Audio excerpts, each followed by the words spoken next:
Chapter 3. Why do people cheat? The sometimes dumb reasons behind betrayal. The million-dollar question, why do people cheat? If relationships are supposed to be built on trust, love, and hopefully a shared Netflix account, why do some people throw it all away for a fleeting thrill? Are they just bored? Are they secretly spies living double lives, or do they simply lack basic impulse control? The truth is, people cheat for all sorts of reasons, some understandable, some completely ridiculous, and some that make you question the future of humanity. So let's break it down and examine the most common motivations behind infidelity. Get ready for some face-palming, eye-rolling, and possibly some uncomfortable self-reflection. Emotional dissatisfaction, the "I just need someone to listen" excuse. Contrary to popular belief, not all affairs are about sex. In fact, a good chunk of them start because someone feels emotionally neglected. Imagine you're in a relationship where your partner only half listens when you talk, rarely compliments you, and treats date night like a business meeting. Over time, you start feeling more like a roommate than a romantic partner. Then along comes someone, maybe a coworker, a friend, or the barista who remembers your complicated coffee order, who actually listens, gives you attention, and makes you feel special. Example: Emma has been married for 10 years. Her husband Dave is a great guy but has the emotional availability of a toaster. When Emma vents about her stressful day, Dave responds with a grunt and continues watching TV. Enter Ryan, her charming coworker, who listens intently, offers words of encouragement, and remembers what she said the next day. Before she knows it, Emma is texting Ryan more than her own husband. And we all know where that leads. Lesson: emotional neglect is a silent relationship killer. If you don't want your partner seeking emotional comfort elsewhere, be their emotional comfort. Boredom, the "I just wanted some excitement" excuse. Let's be real, long-term relationships can become predictable.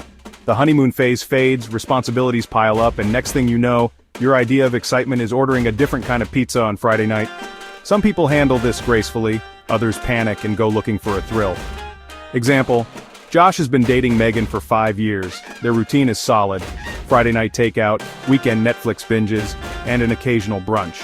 But one day, Josh wakes up and thinks, is this it? Forever?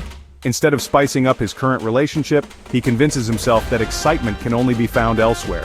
So he downloads a dating app, tells himself he's just browsing, and before he knows it, he's scheduling coffee with a stranger. And we all know where that leads. Lesson: relationships don't stay exciting on their own. If you're bored, maybe try a new hobby together before resorting to betrayal. Revenge, the "they did it first" excuse. This one is a classic. Someone gets hurt, and instead of talking it out, they decide to even the score. Revenge cheating is less about attraction and more about making the other person feel just as miserable.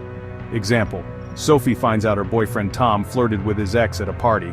Instead of confronting him or setting boundaries, she downloads Tinder and schedules a date with the first semi-attractive person who responds. Take that, Tom! Except, it doesn't make her feel any better. Now she's not just hurt, she's also guilty. Lesson: 2 wrongs don't make a right. If you're considering revenge cheating, maybe try communication instead. Opportunity, the "it just happened" excuse.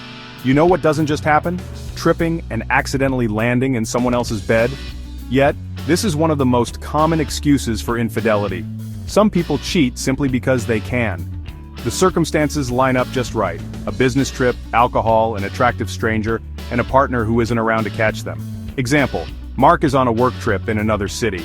He has a few drinks at the hotel bar, a woman starts flirting with him, and suddenly he forgets he has a wife. His excuse the next day: "I don't know what happened, it just happened." No, Mark, it happened because you made a series of terrible choices. Lesson: cheating isn't an accident, it's a decision. Many decisions, actually. If you don't want to cheat, don't put yourself in tempting situations. Ego boost, the "I just wanted to feel wanted" excuse. Some people cheat not because they're unhappy in their relationship, but because they crave validation. They want to feel attractive, desired, and irresistible. Example: Sarah is happily married, but recently turned 40 and is feeling insecure. When an attractive younger man at the gym starts complimenting her, she gets a rush she hasn't felt in years. She starts wearing extra makeup to her workouts, staying a little longer after class, and before she knows it, well, you get the picture. Lesson: if your self-esteem depends on outside attention, no amount of cheating will fill that void. Final thoughts. Can we prevent cheating? Here's the harsh truth. Anyone can cheat under the right or wrong circumstances. But that doesn't mean it's inevitable. Understanding why people cheat is the first step in preventing it. If you want to safeguard your relationship, keep communication open. Don't let emotional needs go unmet. Keep the spark alive. Boredom is a choice, so is excitement. Set boundaries. Make it clear what's acceptable and what's not. Don't put yourself in compromising situations. The fewer opportunities, the fewer regrets. Work on self-worth. If you feel valued in your relationship, you won't need outside validation. So why do people cheat? For all sorts of reasons. Some preventable, some selfish, and some just plain stupid. But at the end of the day, cheating is a choice.